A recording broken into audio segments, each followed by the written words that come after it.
Next, we have a speaker who comes to us all the way from Australia, where I am. It's so exciting. And she has worked in the home and the hospital and birth center, and she went on and got another degree in public health. And we're so excited to hear some about midwifery in Australia, midwifery as she sees it, and specifically for independent midwives. So welcome, Tani. I'm so glad to have you. Will you give us a little intro? Thank you so much. So I am an Australian midwife. I'm an endorsed private practicing midwife. I studied a Bachelor of Midwifery initially, and that led me to do my midwifery degree. So I didn't become a nurse, first of all. I studied 3 years of midwifery. And during that time, I worked in birth centres and hospitals. And afterwards, I went on to work in hospitals where I would attend normal birth, very rarely physiological birth. Lots of cesareans, lots of instrumental births, lots of medication and lots of cascades of interventions which would ultimately lead to a vaginal birth, but perhaps not a physiological birth. So it's quite rare to see a physiological birth in hospital in Australia these days, and I can say that quite easily. The reason I became a midwife was because I had a home birth myself. I have 4 children, and my last baby was born at home, and then I realised that I wanted the job of the midwife, so I've pursued it ever since. So the women that I look after at home in Australia have the option of having water birth in their own home. That can be in their own bathroom or within a big tub, which is brought to them. So then they can have whoever they want at the birth. They can have their own children, their partner, a doula, sisters, or perhaps no one, just the midwife. Our legal requirement is to have 2 midwives at a birth in Australia. And I also attend a lot of births in Australia as the backup midwife. And it's very enjoyable to be welcomed into other people's homes and meet their family and look after them for the whole pregnancy until the baby is 6 weeks old. It's very, very special. And today, I think I just wanted to have a little chat about, especially for any newer midwives, about taking opportunities that are presented to you, such as this. So I couldn't say no to Layla or Augustine. This is just an incredible opportunity to be able to share with midwives all around the world. It's so exciting to meet you all. And I think often as midwives, we are taught to say no quite often, you know, create your own boundaries. I can't work at this time. I can only take a certain amount of women to look after. That's outside of my scope of practice. And I just wanted to talk to you about saying yes to opportunities. So being open to opportunities as they arise, and following something that we call the law of attraction. So imagining where you want to be working and how you want to be practicing, and the steps that you can go about having that happen. So midwives are a humble bunch of people, and they are gracious, and we do say thank you a lot as well. So we say thank you for inviting me into your home and your space, and thank you for letting me care for you. We say thank you for letting me learn from you. And often we forget about where we're headed and what we're looking for. So I think what's apparent at this time is that life can change very dramatically, and things can change. And sometimes things will happen that will take you away from where you imagine that you would be. So there might be something that happens at your workplace or with your family, or there might just be a global pandemic, and that'll stop you in your tracks, and life all of a sudden doesn't look the same as how it did. So you're nodding along there because this is where we're at. So yeah, the rug can sometimes be pulled from underneath you, and you have to learn how to pivot very quickly and make it work in your favor, or it's not going to happen and life won't move forward. And I guess you'll keep grappling for whatever your life looked like previously if you don't learn to move quickly. So this is especially apparent at this time, and this is a time where magic can happen, really, because sometimes you will imagine what you would like to do throughout your career, and it might be something 5, 10, 20, 50 years from now, and you say, you know, I have these midwifery goals and I have something I have to do before I'm not a midwife anymore, and, you know, boxes to tick. And if you're open to the opportunities, they may just come at you much quicker than you expected. So the law of attraction starts with being open to things happening, and it's relevant to all things in life, but especially in midwifery, because we're a global network and doors fling themselves open in front of you, and you have to be willing to jump in. So I guess one of the biggest things as well is removing the belief that you're not ready, or you're not good enough, or you're not clinically trained enough, or you can't speak in front of people. But from experience, the first time you do it is always the first time you do it. Then it's going to be the second and the third and the fourth, and you'll keep going. And that first time isn't going to happen again. So remove the belief that you can't do something will open up a world of opportunities.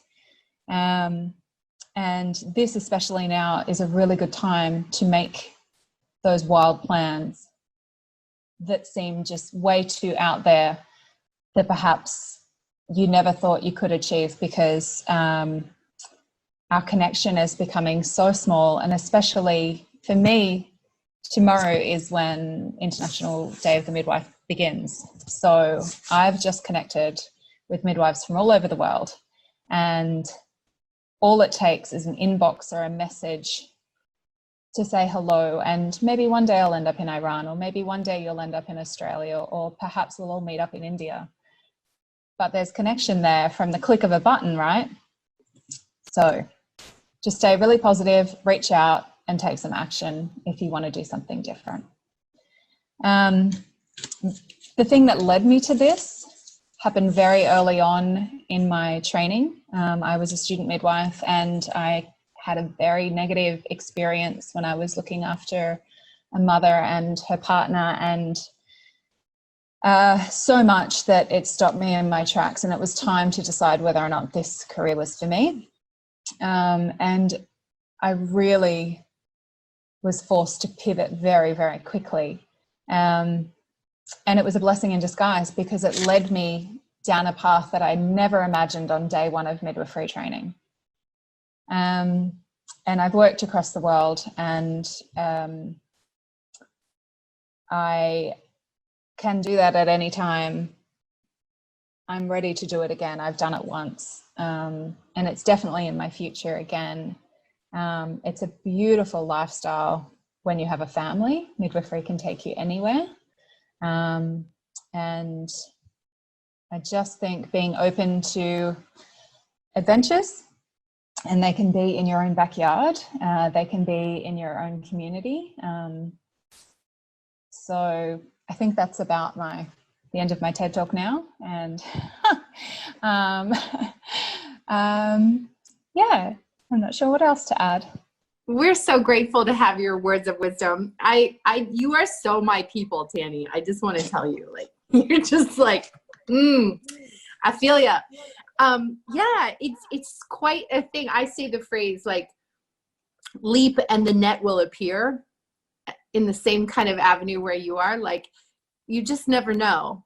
And I think we as midwives are better than anyone to get that phenomena. You just never know in birth or in life. And I love your message. Like, get prepared to leap, get prepared to pivot, get prepared to do something amazing, unique, different. Just say yes. Yes. And I have one for you, and that Okay. is bloom where you're planted. Oh. 100%. I feel that. I feel that all the way. Thank you for coming on and adding your wisdom, really heart-centered, beautiful wisdom to this call, to this circle. I'm so glad to know you. I'm so glad to share you with the world now. And I hope that we can do it again and find more ways to have extraordinary connections. Thank you. Thank you. Thank you so much. It was so lovely. And your video, your previous live video that we had to get, you were talking about some of your challenges and about insurance. And when I published for Iranian midwife, they get so much happy that they understood that there are, in some part of the world, there are somebody that they have the same issue that we are engaging in Iran. So this word is really so overwhelming for all of the midwives. They feel passionate together. Thank you so much. Cheers, Layla. Okay, so your presentation finished completely.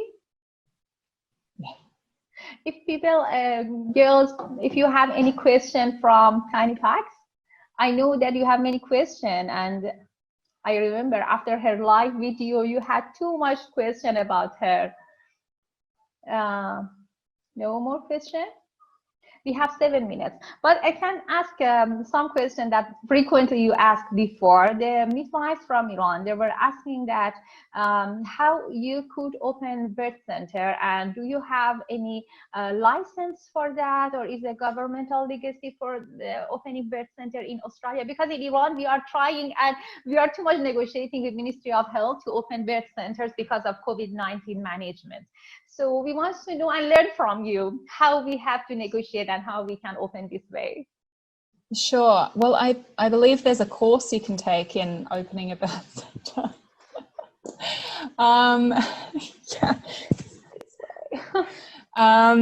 Yeah, look, in Australia, that's a very big hurdle to jump, and it really is a life's work, really. That's how I see it at the moment, unless you had people that were very action focused and prepared to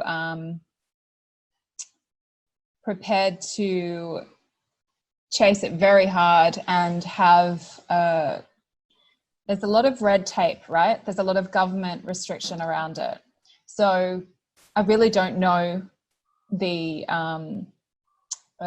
way around it, but I know it has happened in my region, and I know it has been shut down in my region. Okay, great. Yeah, so yeah, it's, look, you know, I think it's so many midwives' dream, really. And I'm not saying it's an unattainable dream, it's a very attainable dream. But I think that has to be your central passion. Right, that's great. Yeah. The other thing that most of them are in midwife, can I ask one more question or no? Sorry? Yeah, can I ask more questions? Is okay? Yeah, I sure. think we have still 3 minutes, because our midwife, our junior midwife who are graduated recently, they are not that much competent to start their own individual business, individual practice. Because in Iran, after they finish, they can have 2 years working for government as an internship, and after 6 years, they can start their own individual practice under medical council licensing. So how's for you, how this works for Australian midwife, if they are allowed to start their own practice after finishing their graduation, or they should go 2 years working for government, and or you have some extra internship courses that is obligatory for there? Is it like that? Can you share some? Yeah, sure. Currently the requirement is 5,000 hours 5,000 clinical hours performed within 6 years. So if you look at the demographic of midwives, typically they're not young, straight out of school. Often across the world, they've already had some children themselves. So to accomplish 5,000 clinical hours when you have children at home yourself, it's very difficult. And within a 6-year framework, I mean, it's so difficult. You have to have a very good support system around you. And this is not the right way to do it. It's not the right way to do it. I must say that I prefer the apprenticeship model that America has in some ways, because it's not giving independent practitioners a well-rounded practice to start with, because you need to experience more physiological birth and more emergency scenarios and more documentation and business skills and these things that give you a well-rounded experience in private practice. So yeah, it's not perfect, but it can be done with a lot of support around you. Good, great. So where they do their practice, new graduated midwife, how they can empower their knowledge and their skills? Do they have, like for us, we have a governmental sector that we have to work and be more competent after 2 years. Do you have such these sectors that they can go and practice under government supervisor? Yeah. I mean, you know, you finish your degree and you go into either a private hospital, a public hospital, a combination, or, you know, you train with a home birth midwife as well. And we have so many different styles of birth in Australia. At the moment, we're really pushing for government funding for home birth because it's expensive for women to have to pay for this. If the government was to pay for a private midwife, an independent midwife, it's open to every woman in Australia. So at the moment, our home birth rates have increased exponentially over pandemic times, right? But typically it's very, very small amount of women who are home birthing in Australia. And cost is a big prohibitor. Oh, that is so if challenging. our government would pay the midwife, it would be for everyone. I think it is a global issue that the governments don't provide individual midwives. And you told me that time that you are not, government doesn't cover any insurance for midwifery care outside of hospital. Not for the birth, not for the labour and the. Not for labor. So our Medicare covers for antenatal and postnatal, but not for the labour and birth. Oh, for prenatal and postnatal, they will provide it. Okay. So your midwife should be very innovative to find some marketing skills and to be more sociable, how to achieve their clients. Is not? They should be very smart. Yeah. There's a lot of emphasis on collaboration and having good relationships with all practitioners, and that's really important anyway. But it's also reminding women that that midwifery care is the best care. The continuity of care is the best care you can have. That is the lovely thing. That is the good culture that you get about midwifery. Very lovely. Thank you so much. It was so lovely session. If anybody have any question, can ask. I think no more question. So I hope we will have you more in our other session, in our other program. Thank you for your support and your love. Thank you. Thank you so much. Thank you.